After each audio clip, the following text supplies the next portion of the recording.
وہ جوان جو ہی پروان چڑھا ان فوان شباب آیا تو اس کی پیشانی سجدے کے تقدس سے مالا مال ہو گئی، اس کی آنکھوں میں حیا اور شرم کے پہرے آ گئے، اس کے خیالوں میں پاکیزگی آ گئی، اس کی زندگی کے شب و روز نیکی کے ماحول میں بسر ہونے لگے، اس کی راتیں ذکر الہی میں، تلاوت کلام مجید میں اور دن یاد الہی میں روزے سے گزرنے لگے۔ وہ جوان جس کی جوانی اللہ کی عبادت میں گزری، کیونکہ جوانی اگر عبادت میں گزر گئی تو بڑھاپا تو پر نور ہے ہی ہے۔ سب سے مشکل مرحلہ زندگی کا جوانی کا ہے۔ شیطان زیادہ ورغلاتا ہے کسی شخص کو جب وہ جوانی کے مرحلوں سے گزر رہا ہوتا ہے۔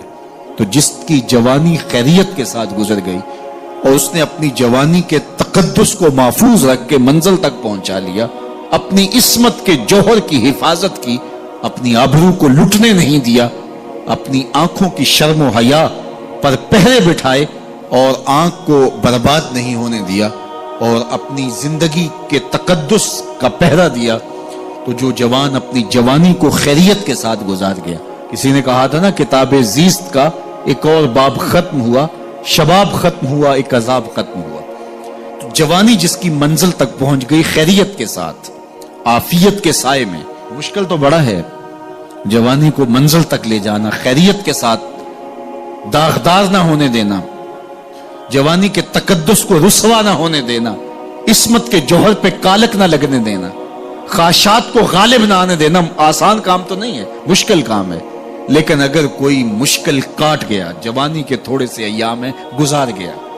اللہ اکبر۔ حضرت شیخ خطلی کہتے ہیں، داتا گنج بخش علی حجویری علیہ رحمہ کے مرشد ہیں، الدنیا یوم ولنا فیہا صوم۔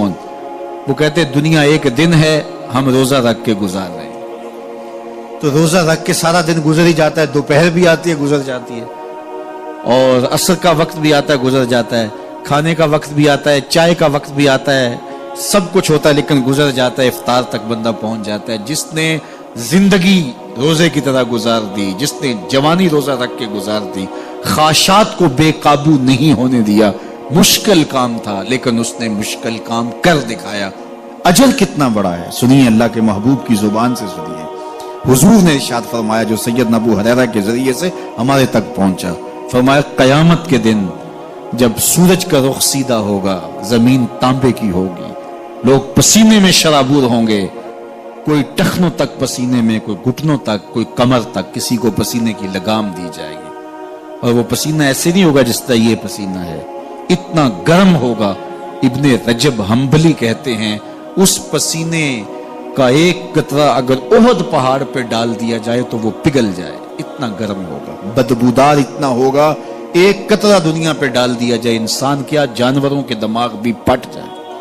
اس پسینے میں لوگ شرابور ہوں گے، لیکن جس نے اپنی جوانی کو عافیت سے گزارا ہوگا، کل قیامت کے دن جب کوئی سایہ نہیں ہوگا، اللہ اس جوان پر اپنے عرش کا ٹھنڈا سایہ عطا فرمائے۔ وہ شخص جس کو کسی عورت نے دعوت گناہ دی اور وہ صاحب منصب تھی، صاحب جمال تھی، اور اس نے یہ کہہ کہ یہ خواہش، یہ آرزو مسترد کر دی، انی خوف اللہ۔ اسی طرح کوئی عورت ہے تو اس نے اپنے تقدس کی حفاظت کی، اپنی آبرو پہ پہرا دیا اور کسی پیشکش کو ٹھکرا دیا، تو فرمایا قیامت کے دن جب کوئی سایہ نہیں ہوگا، اللہ اسے بھی اپنے عرش کا ٹھنڈا سایہ دے گا۔ کیسا سخت دن ہوگا، اور وہ کس اعزاز میں ہوگا، کس تکریم میں ہوگا۔ یہ تو 4 دن 10-20 سال ہیں، اور وہ 50,000 سال کا ایک دن۔